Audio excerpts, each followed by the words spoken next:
Jim, we have a knife, All a right. butter knife. Butter knife. Safety comes first. And we have a deck of cards. Jim, you've heard the term cut the cards, right? Yes. We're going to have you take a butter knife and we're going to have you put it right through a deck of cards. Literally cut the cards. So take the knife, there's a slotted section right there, and I want you to take your time and just push it right through. And look at that. It cuts like butter. Now, butter. you can see that is penetrated right through a deck of cards. It looks like it's through a deck. It feels. Here, pull that out. Pull it out. Now, I want you to, here, put the knife down. Hold your hands like this because it's actually 2.5 pounds of steel you put that through. No way. You did. No That is way. 2 pounds of steel. There's no way. Your sound guy just went, ow!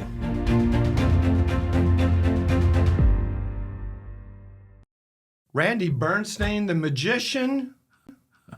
Welcome to Living in the Zone. I was so fired up to have you on the show to talk about magic, because isn't life all about being new and exciting and different? And magic really inspires everybody, from little kids to somebody 84 to somebody at 4. You probably haven't had an audience ever that didn't just love some of your tricks. But I want to take you way back. You've been a professional magician for a long time. 37 years. 37 years. You ought to have the hang of it by now. But do you remember the first time that you saw someone else perform magic? How old were you when your first conscious, oh my gosh, that is so cool? Do you remember the first magic show you saw? Actually, I do.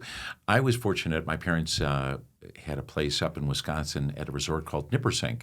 And Nippersink had some amazing entertainers and a lot of magicians. These magicians would also do family shows, and I would watch them and just be thoroughly entertained. How old were you? I was anywhere between, let's say 5, 6 years old, if I can remember back that far, and getting a chance to watch them. They also had comedians. They also had ventriloquists, if you can say that, ventriloquists. And throughout the years, I was fortunate enough to every summer be there and eventually work there. So that kind of built my You foundation. eventually came back full circle and literally worked At the resort. room at the resort. Well, worked there as a activities director. Ah. And so what we had to do is put on a lot of hats. We had to run activities from what would be kind of a camp day, and then also in the evening do all the types of programs like a hayride or a show for kids, dance parties. So it was a well, you had that MC voice anyway. I don't think I had it back then, but that gave me the foundation to really want to engage with people. So that started it all. But I will go back to the point, and I'll say this. I was a Cub Scout, and for those of you who were scouting, went on to Boy Scouts, but really that's where I got my first magic book, and I still have it. And not that it impresses Do they anybody. have a badge for magic? I think they do. They? I think they do. I think they do. I think they do. I don't know if I had achieved that, but I will say something that may impress you more is that I went on to Boy Scouts. Didn't go all the way to Eagle. I found sports and other things, but a Boy Scout is trustworthy, loyal, helpful, friendly, courteous, kind, obedient, cheerful, thrifty, brave, clean, and reverent. So scouting was a real big, important part of my life. I had a chance to Wow, really... you're still a scout deep Well, down, deep aren't down, you? yeah, deep down. But anyway, I had to say that. I remember that. Scouting was really where I started really having fun with magic. I had a magic scout book, had a lot of fun with it, and then I didn't touch magic after I was 10 years old. At all? It didn't even until I was back in college again. And working at Nippersink and kind of playing with some of the close-up stuff. But I don't want to jump too far ahead. Do you remember your first magic trick in front of an audience? Actually, during college, I went to Columbia College for broadcasting. Right. You've mentioned that I kind of have a voice for radio. You didn't have it going into college. I don't when think you I- came out, though, I- you had that. I think I that had a little bit broadcast more. voice. Yeah. Also, throwing intonations and raising and lowering and getting into that. Tonight's ESPN is being sponsored by Living in the Zone podcast. Oh, I like that. Where I have some fun. I like that. You got to do some voiceover for us. I like that a lot. All right, I'll do some things. Be happy to. But I enjoyed it but I didn't love it because as somebody who was in broadcasting, you're sitting in a studio. Yes, you can have a microphone and talk, and you can read a prompt. And I enjoyed that, but it wasn't live. And as I was going through college, I bartended, and I started pulling out some close-up magic.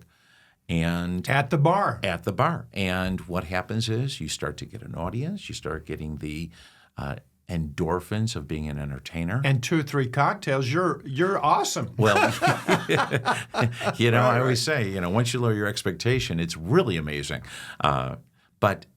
So I think that's really where something happened. And I can add one more thing, and I don't want to jump a timeline here, but I've traveled around and did a lot of neat things. But I was bartending, and somebody said, "Hey, do you do kids' parties?" And I thought to myself, Not yet. "Oh, no. Yeah, of course. Of course I do kids' parties." "Oh, well, what do you charge?" And I threw out a number, $50. And she said, "Oh, that's great. Well, we're doing something at the end of the month. Can you give me a call?" Now, let me also preface this by telling my girlfriend, who is now my wife at the time, going, "Oh, great. Some lady's hitting on you. She gave you your number." Well, I said, "No, this is it." So I spent a few weeks really trying to focus on doing a children's show because working with kids, there were things that I remember. Totally different deal. That's a different audience. Yeah. Unpredictable, too. It is, but, I told you I did a lot of voices. So I would do things like, "Oh, boy. Well, hi, Jim. It's Mickey." "Oh, how you doing, Jim?" So I added voices to the show. Holy cow, I'm in the zone already. I love that. All right. The kids went nuts. They did. And this was even before I added different elements to my show, like music and a microphone and just a variety of other things that you can include. But got done, got the $50, got a $10 tip. And I'll tell you what. You got a $10 tip. I tip, yeah. Bonus time. I love that. And I remember having a bag phone. Remember the old big bag phones? And I called my dad, and it was an epiphany. I said, "Dad, I just got paid for something. I just had a great time." And he said, "Well, why don't you do that more often?" And I said, "Well, maybe I should." And by the way, the only other really true epiphany I had was figuring out that I should ask my wife, who was my girlfriend at the time, to marry me. Those are the 2 big epiphanies. Wow. Wow. But were you kind of say, That's a paradigm shift with a new relationship, a new career happening, culminating at one time? well, a few years. It took me But about 8 still, years. yeah, 8 years to marry her. But that was the time where there was a no doubt. There was You made a mental commitment at least to go forward. And I've had what I call minor epiphanies when I had to shift in from going, okay, I'm doing kid shows. What's the next level? Where can I go with this? Now, would your wife go to the kids' shows and observe? So I will Give tell you a little feedback? I'll tell you an interesting story. She did go with me once, and I did quite a few of Michael Jordan's family parties over the years. And I did one for his son, and it was at a restaurant. She came with me, and it was really kind of cool. And there were a lot of sports celebrities there, and it was kind of a neat moment where you kind of went, wow, this is kind of cool. I want to do more of these. And they had a great time, and Michael was very kind and was actually in the show for his family, and it was wonderful. So she does occasionally, and actually in the corporate side, when I was traveling before COVID and after COVID, Hilton took me to Prague, took me to Italy, and she would, of course, come with me on those trips. There were a few other companies that took me to the Virgin Islands, Punta So Cana. corporate America became your client after the kids' shows. Was that the evolution of the magic? It took a while because kid shows were so easy and it was fun. When you start to do corporate, you really have to up your game. You have to, I think, really focus on raising the professional level as an entertainer. There are some complexities about performing today versus 30, 35, 50 years ago. And without going into detail, let's just say being PC. And, I had to also make sure that I was appropriate for the types of audience. And if I could just add one other thing. One of the things that, as a professional entertainer, you start with whatever you're going to do. If it's a musician, if it's a magician, if it's a singer, what is your audience first? and then you have to work forward from there. So, and as we talk about this, maybe we'll go back to it, but when I did shift into more corporate, I had to really think about that. And it was really kind of cool because there were other challenges. It wasn't just about doing magic.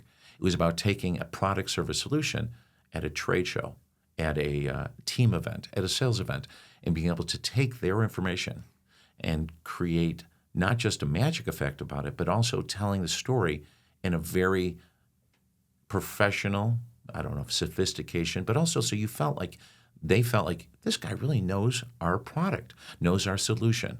Well, that's why I really was bonded with you. You know, I saw you in a corporate setting, and I'm at a table, and you came up, did a couple of magic tricks for the table, and then you moved to another table. So I met you there, got your card, saw you one other time, and I'm like, well, that's not a coincidence. And then I remember when I called you, and we called you, said, come out for our team, a team building. You know, we're launching, I'm taking the S.C.O.R.E system to the masses. What really intrigued me about you is the due diligence. You wanted to know more about S.C.O.R.E, and you asked me a lot of questions. And the one thing that resonated, we have a B to A principle. We don't go from A to B, we go to B, reverse engineer. And so our premise is, what do you want the people to think and do when the meeting is over? So we're always concerned about the thoughts of a group. And we want our group to be in a zone state. And you did that with me. You came in and, what do you want out of this? Where do you want to go? And then you designed your presentation really around us. It was very customized. It wasn't a one size fits all, let's come see a magic act. It wasn't even a magic act. It was really to reinforce the basics of where we wanted to go. And then magic was just a delivery system. And it was amazing. And if anyone's looking to take your company to the next level, you should contact Randy to help do that. Uh-huh. When did you realize that you really were addicted to what the audience thought and felt, that it was more than magic, it was about their thoughts, and you were a thought influencer? When did you really get that connection? I like the way you said that, where your mind was going. I have to take you a step back a little bit. I remember doing so many kid shows that I would literally be able to have a different thought about, what am I going to do later today? Can I go see that movie? What time does the movie start? While I was doing the show, it became too every day. I mean, it was, I would set up, I'd break down, I'd be like, wait, I just finished a show. And I have to say, talking to one of my good buddies, and I wish I had known you at the time. We would have been able to work together and really collaborate. He said, you know, Randy, I know you do a few corporate gigs here and there. You really should consider moving more into the corporate market. And this was around 2005. And I remember, you know, once again, at that point, purchasing some videos on close-up magic for corporate events and really upping my game. Close-up magic for trade shows. Presenting skills, things that you want to do. And I remember taking and converting my website, going to events and saying, hey, I don't just do magic. I do something what I consider called business magic. And being able to take and make your product service become more connected. And in fact, when I did your event, your team, I talked about what I call the 5 E's of connecting without going into detail: entertain, engage, enlighten, exchange, and empathy. And I found, and I'm talking about 2 thoughts, there was a real big connection between your zone and those connections that I try to do in my presenting. But getting back to it, magic, I started, handing out cards more, focusing on more corporate, going to the chambers of commerce, going to the networking events, and really trying to say, hey, this is, for corporate events, if you ever really want to have some type of connection that really creates longevity for your customers, for your potential customers, magic is a great resource that you can use, and I'm your guy. And, it took time. Just like I had really developed my kids and family show, you have to start focusing and changing. And what does it mean? It means being able to really learn what their product, their message, their high-level message is. It's not easy being an entertainer, someone that can deliver a corporate message. That's one part of what you do, the actual event itself. But you're an entrepreneur. You got to put on another hat, a marketing hat, a follow-up hat, to make sure the cash flow's coming in. You know what? You hit Magic's fun, but if you got no money, magic's not as much fun as it would be if you did have some money. I got to tell you, there's a business side to this. That is exactly. In fact, I had a few notes. That's why they call it show business. You have the show. That's the magic, and really perfecting that is one side. But as you know, we can be as great as we can be, but if no one knows about it, if you're not disciplined enough to make the contacts, make the phone calls, make sure the contracts are done, make sure you get back to people right away. I'm competing with a lot of great entertainers out there. So, that's what sets me apart. It's really raising the level of not just the magic, but the business side of it. And do you enjoy the business side of this? Yes and no. I enjoy the networking events, but when you have to sit down and go, all right, I've got to type out an email about myself. Well, obviously, I've got letters. QuickBooks, I got to send an invoice to Fannin. Where's my payout? That's the other side. That's the other side of it. You have people. Does your wife help you in that side? Fortunately, she does. She does help. She is a corporate bookkeeper. Accountant. Oh my goodness, she married well. Oh yeah, she's into it. The only thing I have to do is make sure that when I get paid, if we get checks, I have to put them on the app on the phone and send them in. But she has made it easy for me to do that. But having that business side, today you've got to have that website. You have to have that website with S.C.O.R.E. You have to have that website sent out to people. Unfortunate. If you punch in family magicians, corporate market is a little bit more competitive, but Children's Magician Chicago, it ranks high. And I'll still always do my kid shows. I love them. I mean, it still gives me... Me too. Yeah, I mean... Me too. I like hanging out with the kids. This last weekend, I had 6 family shows. 6, wow. Yeah, 6 family shows from St. Clements and Lincoln Park. And so you're not in the kids, you're actually in the mom business. Well, you're in the mom business. So Facebook has the ability to really, and Instagram and a variety of others, has an opportunity for you really to not just elevate your business, but can take and expedite it faster. I get more referrals, I think, on Mom's North Shore Facebook page and quite a few of the other Facebook pages in the Chicago area. People constantly say that. Now I'm at the point where there's a tipping point. I can't do all the shows. My performance fees they're not cheap. And I don't want them to be, but I want them to be in a level. No, you got to pay for excellence. Well, you try to. So anyway, the show business is... there's two things there. And on 50 years of being in my business, I have never bumped into a corporate magician. That's I've seen many magicians. I've gone to magic clubs. I've seen magicians on cruises. I've been to a magician party, but specifically the way you do it, where you're into the company, you know the company's mission statement, you know their business proposition, you know their main product or service. You do a lot of due diligence, and you did this with us, and you came in with guns blazing. You were talking self-discipline, concentration, optimism, relaxation, enjoyment. You were talking our S.C.O.R.E program through the entire presentation. And you had us from the very beginning to the very ending. That doesn't just happen. How much time do you put in for a corporate client? So to prepare. I love the fact that I get to do this. That is learning about a company and understand how you take that message, especially if it's a service. A service is something that's non-tangible. Websites are always very helpful, but I think that a lot of times I'll be on a Zoom call with whatever marketing team, sales team, and they go, hey, here's our goals for this conference. Here's our goals for this client appreciation event.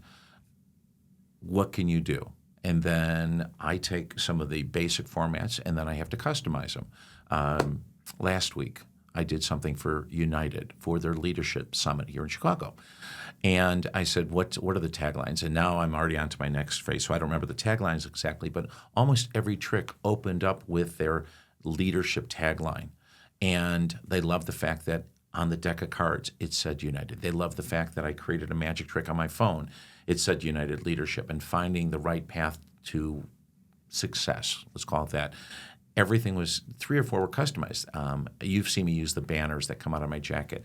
Those are hysterical. Those are awesome. And it says "You're awesome," which I think I sent you a note on that. It does. And so that reiteration, all those things, the people that hire me love to see the customers remember, but more importantly, their facial expressions of enjoyment. I mean, people were laughing, having a great time. The week before, I did it was Employee Appreciation Week at Medline. So I was brought in for 3 hours in a cafeteria, and they said, we just want to let them know that they're awesome and they appreciate it. So after every trick, I said, you're awesome. And then, of course, they were like, oh, my gosh. They felt like there was a bit of appreciation. And everybody left feeling great. Now, you must have some arrows in your quiver that this is guaranteed going to work. And these, it depends on the audience. I know I've given so many keynotes around the world, but I got a couple of things that I know if I deliver, I know it's going to resonate with almost any audience. Do you have a trick, a magic trick that you think? It's funny you say that. I have that's one. My standard. I'm going to get Fannin to crack up. I got him. Well, what gets people really excited is money. You're not going to give me money, are you? Well, I don't know about give, but how about metaphorically give you money? I'll take some metaphorical money. Jim, can you reiterate with me, what's the first value that you talk about with your company and your goals? What is the first value? Self-discipline. Self-discipline. That, I'd say, is a value. What's the second one? Concentration. Concentration. It's not easy today to focus. We'll talk about that because I have something to tell you about that. Oh, goodness. And what's the third one? Optimism. Optimism. What's the fourth one? Relaxation. What's the fifth one? Enjoyment. You got to love and do what you do. Now, is there another one? Self-discipline, concentration. There's 5, right? Optimism, relaxation, enjoyment. We have 5 markers. And let me just add one more, is passion. And passion kind of plays in it. So these look like dollars, but looking at all that you offer, it's not just dollars. When you look really close, I see that there's hundreds of values that you offer. Holy. Those are $100 bills. Whoa. Those are hundreds. Here, touch that metaphorically. It means don't touch. Now, Jim. Wow. Yeah, and that is one of my go-tos because when people see money now. Your value went up real quick. Well, that's because I'm with you today.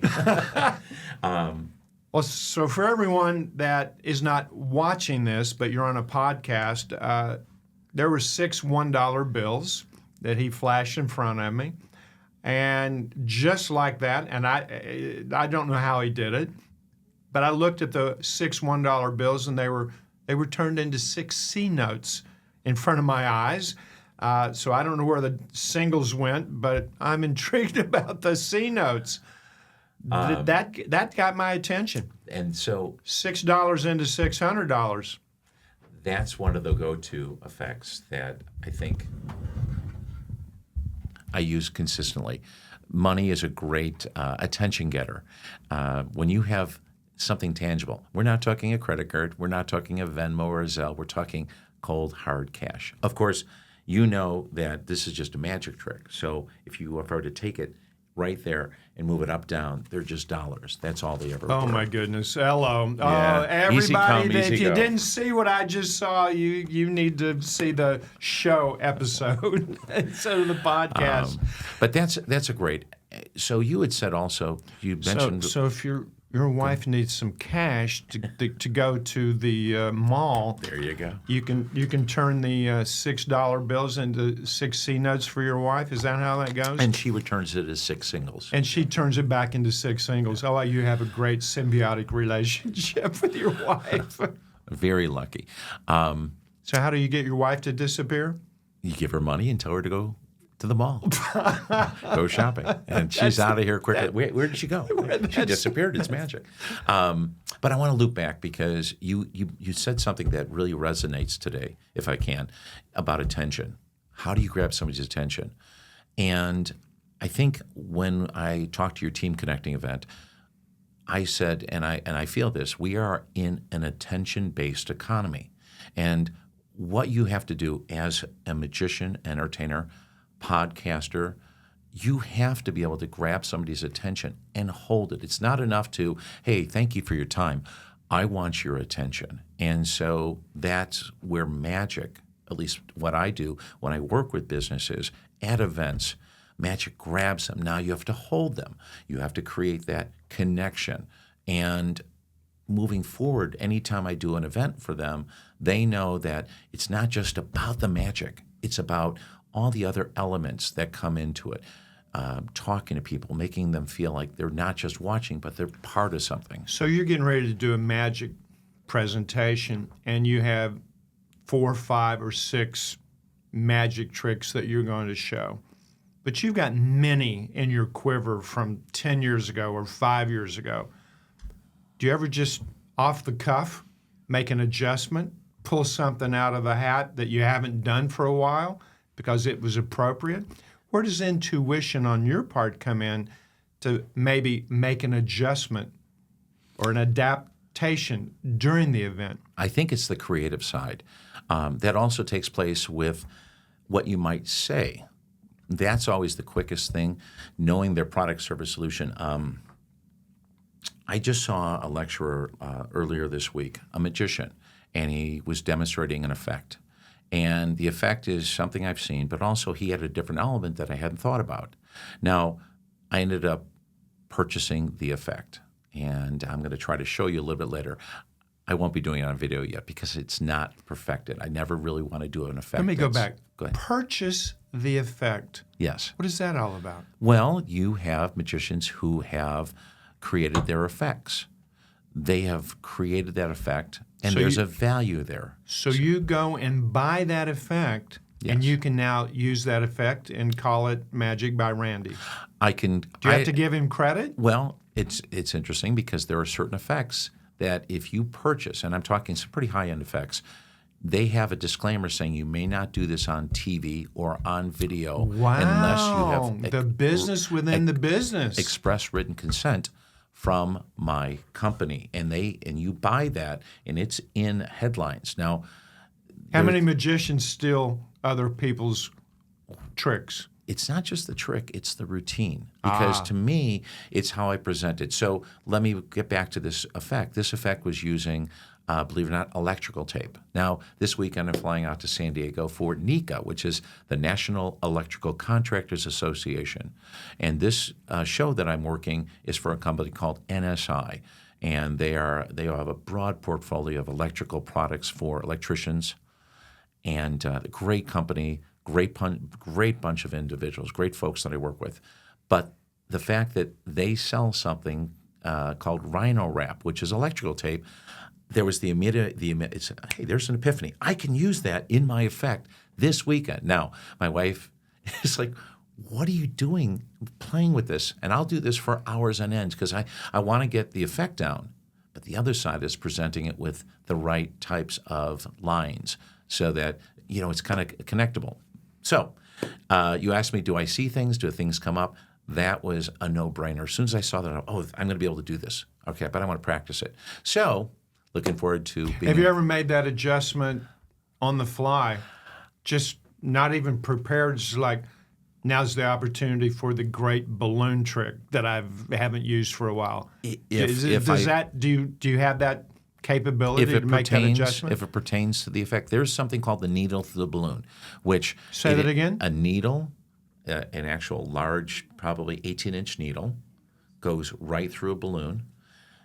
If you can use that, maybe I'll have that, maybe I won't, but if I know there's a relationship between taking a chance and, being able to overcome something, I might use that in a show. But very rarely do I, unless I see something that I see right away, I have this right in my box of tricks. But getting back correlations, you can take a deck of cards. A deck of cards is like 52 weeks a year. There's 4 seasons, 4 suits. There's 4 quarters. You can use money. There's values. You can use a rope, a short, a small company, a medium company, large enterprises for a large rope. Anywhere you can kind of create that analogy metaphor, then you apply the magic. Now you create that little bit of wow. So, Randy, let's, for the people watching, let's get our audience in a zone state. I'm Okay. going to just say, Randy, take over, get us in a zone state, that purposeful calm. And I love the word wow, W-O-W. It's wow both ways, forwards and backwards. So let's wow the audience in being in a zone state. Let's do it. So I have an opportunity to give a presentation. And for those folks who are watching right now, let's think of something special like a magic effect. And to do this, we're going to take out a deck of cards. And we have a few people here in the audience here laughing. They're enjoying themselves. The peanut gallery. Yes. Remember, folks, silence is golden, but duct tape is silver. We don't have a close-up head, so I'll hold it up here. Jim, remember I told you how a deck of cards can be used as a metaphor or an analogy for business, just like your zone can be used for business and personal life. Right. So we have a deck of cards right here. There are 52 cards, like 52 weeks a year. Jim, you're going to say stop on one card. You ready? I'm ready. All right. I'm excited. There you go. I can tell the enthusiasm in your voice. Say stop at any point. Stop. Now, the card is pretty much superfluous.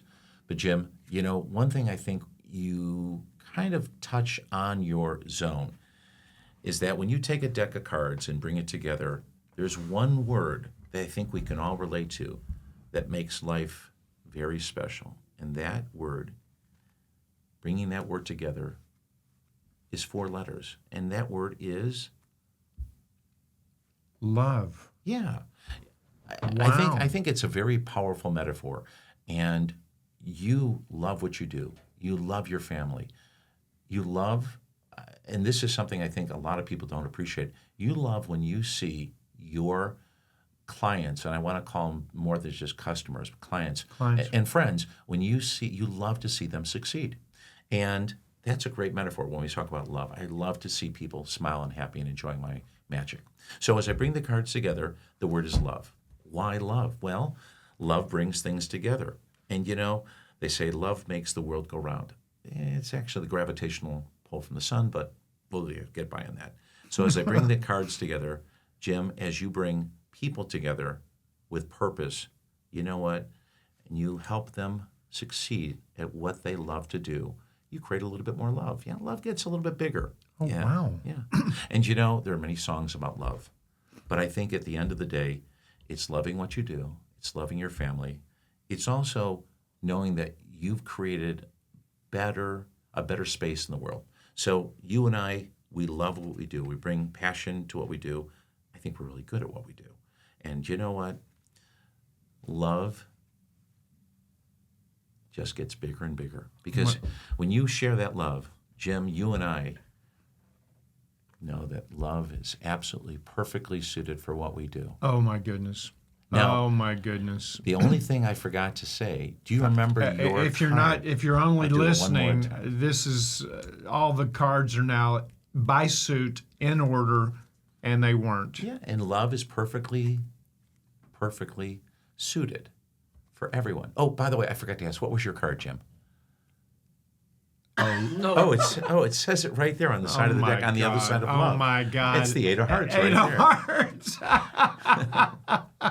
that is awesome. I wish I had my banners because you'd be awesome. So, and that's just a fun effect. And I did this for somebody a lady had hired me for her husband's 70th birthday. And it was, I believe, a second marriage. Her husband had passed away, and she never thought she'd find love again. And the guy, it was the guy who didn't think so. And when I did the trick and I said, your wife, I don't remember her name, but she hired you because she just loves you so much. You make her world every day. And he had tears in his eyes. And she couldn't believe how powerful a magic trick could be.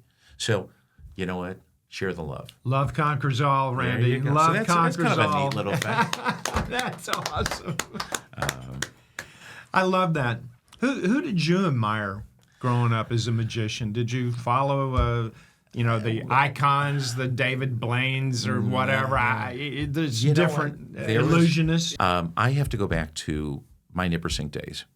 There was a guy named Bob Higa who, not only a great magician, but also a very, very knowledgeable on performing and connecting. And even to this day, we don't really stay in touch as much. See him every once in a while, connect on Facebook.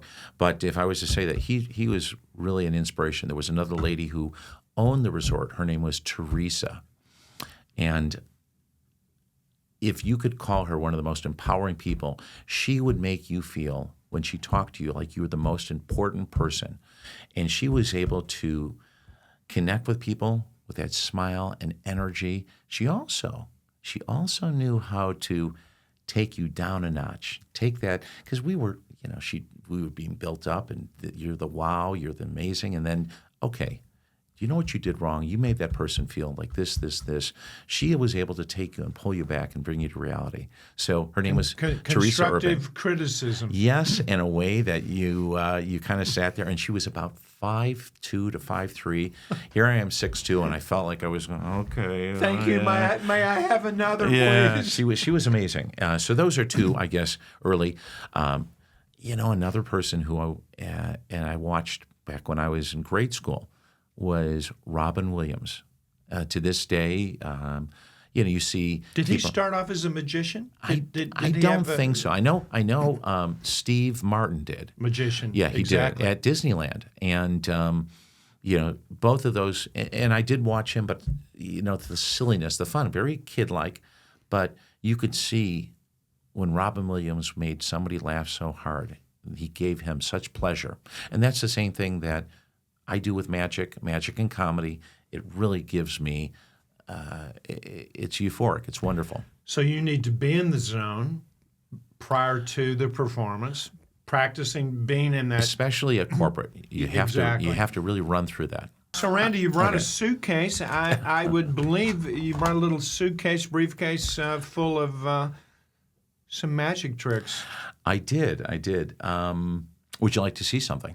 I would like to be in the zone. All right. Get me in the zone, Randy. Well, Get me in that purposeful, calm let me zone see. state. By the way, I'm so sorry to say, Jim, both our sports baseball teams, you know what they were smelling this year? Defeat. Defeat. They've been smelling and tasting defeat all year. How about, the Cubs those White Sox? Oh, and then the it's- Cubs. Oh, Come on. It is painful. It is painful. I'm sorry here as I pulled this out. I thought this would be cool. I think it's always nice. Here we go. Great. To do an effect that you use real world information and then you do it with everyday objects. So, Jim, I don't know if you know the story about dice. Dice are mathematical. Every time you roll a pair of dice, at the top and the bottom, it always equals 14. Would you do the first roll? All right, go ahead.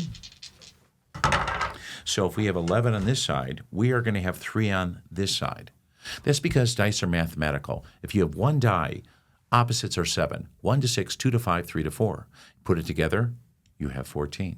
Got it. Now, die a long time ago were made of natural things. You had quartz, stones, certain types of woods like teak, oak, mahogany, very hard. They were created into die. Today, everything is synthetic. They actually also, I think, bone and also ivory. So with that known, you can do a little magic with die. So let's take a number like 11, right? We have 11 here. We have 3 here. We have 3 here, 11.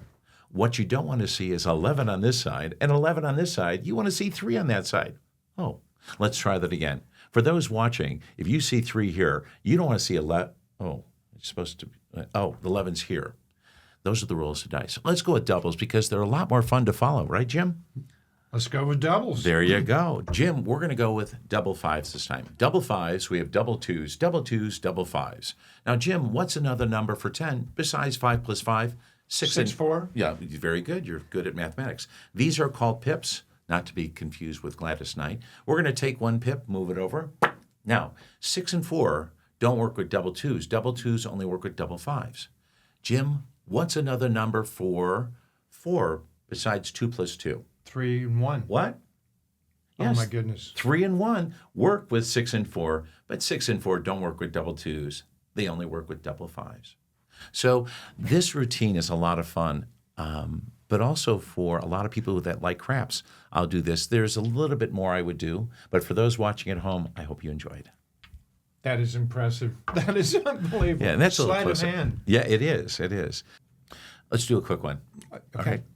And I think you saw this one, but I matter. think I did this one to you. Yeah, been there, done that, but that's okay. Jim, we have a knife, a butter knife. Butter knife. Safety comes first. And we have a deck of cards. Jim, you've heard the term cut the cards, right? Yes. We're going to have you take a butter knife, and we're going to have you put it right through a deck of cards. Literally, cut the cards. So take the knife. There's a slotted section right there. And I want you to take your time and just push it right through. And look at that. It cuts like butter. Now, butter. you can see that is penetrated right through a deck of cards. It looks like it's through a deck. It feels, here, pull that out. Pull it out. Now, I want you to, here, put the knife down. Hold your hands like this because it's actually 2.5 pounds of steel you put that through. No way. You did. No That is way. 2 pounds of steel. There's no way. Your sound guy just went, ow! That's. It is 2 pounds. Yeah. Magic. Hey, Jim, I have this new app on my phone. It's something kind of magical, but there's something about the zone. It's being in the zone. My bank gave me this free Sharpie. I don't know why they said it was the last one and weren't happy about it. What I'm going to have you do is we're going to have you select a card by saying stop on any card. Stop. That's the card whisperer. We're going to have you initial that card if you'd be so kind. Okay. And as you do, Yes. Just go ahead. yep, big and bold. Awesome. And folks, I love hieroglyphics. All right, let's see. Could have been a doctor. We'll give that a little mix like this. And as we do, we're going to activate this app I have. It's kind of like Living in the Zone podcast app. I don't know if you've seen this. I can take my card or your card and transfer it over to the phone with this quick. Now, that's a virtual card. That's like living in the zone. Do me a favor, put your finger on that and just pull it off the actual phone, just like you just did. Look at that. This app helped me find the right solution. Oh, no. And that's living in the zone. And from the lady at the gift store, her name is Souvenir. Oh, ouch, that hurts. All right, Randy, get me in the zone here. Let's show me what you got. Well, it's this great. looks interesting. It is. This is a good luck charm, Jim. Do you have a good luck charm? Is that a nose ring? Well, no, it's close. It's called the Ring of Azula. It's a good luck charm. Like some people have. Ring of Azula. Yeah, some people have a 4-leaf clover. Some people wear a religious symbol. Some people have a trust fund. Whatever your good luck charm is, Jim. Some people even have great wives. I like the trust fund. So do I, unfortunately. So you never go from the bottom up. What you'd have to do is take this, and by the way, this is made of brass. Brass is 2 metals, zinc, copper. You put it together, it makes brass. You learn something new every day. So you would take it like this, you would snap your fingers like this and give it a little twist and drop it down. Now, Jim, it looks like it's on. It feels like it's on. But in reality, it's not on until you loop it like this and catch it on like that. I can still see you're underwhelmed. Let's try this a little bit further. We're going to take this, I'm and it mesmerized. looks like it's on, but you know in reality it's not on. The only way we make it go on is to karate chop in the air, boop, like that. Now, they would use this much like an ancient aborigine would use a boomerang to catch a kangaroo. Jim, do you know what a boomerang is called when it doesn't come back? Stick. You got it. That's why he's in the zone. Jim, here, hold this with your teeth. I'm kidding. Don't do that. Hold this. right. And we're going to have you pull it kind of tight there. We would loop it around like this, loop it like this, and you would pull it back, and it would go for a boomerang right to the camera person. I'm kidding. We would never do that. What we would do is find a burrow, which is where the animals sometimes live. Drop it into the burrow, catching whatever animal you liked by the ears. Now, it looks like it's on. It feels like it's on. Jim, I know you like to stay in shape. Take that ring, and I want you to pull it as hard as you can. Wow, a lot stronger than he looks. We're going to take this and do it one more time. Are you ready, Jim? I thought I was. All right. I think Hold I might. this again. Okay. Now, Jim, we're going to use a deck of cards. We're going to bounce it off the deck of cards, and if we do, we should be in the zone. 1, 2, 3. And that means we're in the zone. Well done, Jim. He's awesome. How was that? That was awesome. Randy, thank you so much for being living in the zone. I was fired up to have you on the show. You made a definite impression in our company with your magic, bringing S.C.O.R.E into the magic and wielding that inside your presentation. It helped our company a lot in team building. So if any listeners, viewers, you got a kids party that you want Randy to show up and blow the audience away, or if you want to take your corporate business to another level, especially with a new year coming up, new product, new service, let Randy help you showcase that to the audience. Randy, thank you so much. And how do we find out about magic? Well, there's 2 different websites for kids and family. It's magicbyrandy.com for business, for something like a trade show, team building, team connecting event, customer appreciation event. That's businessmagic.com. Yeah, check out the links below and check out an awesome magician, entertainer. Thank Thanks, you. Randy, for being on the show. Thank you so much, Jim.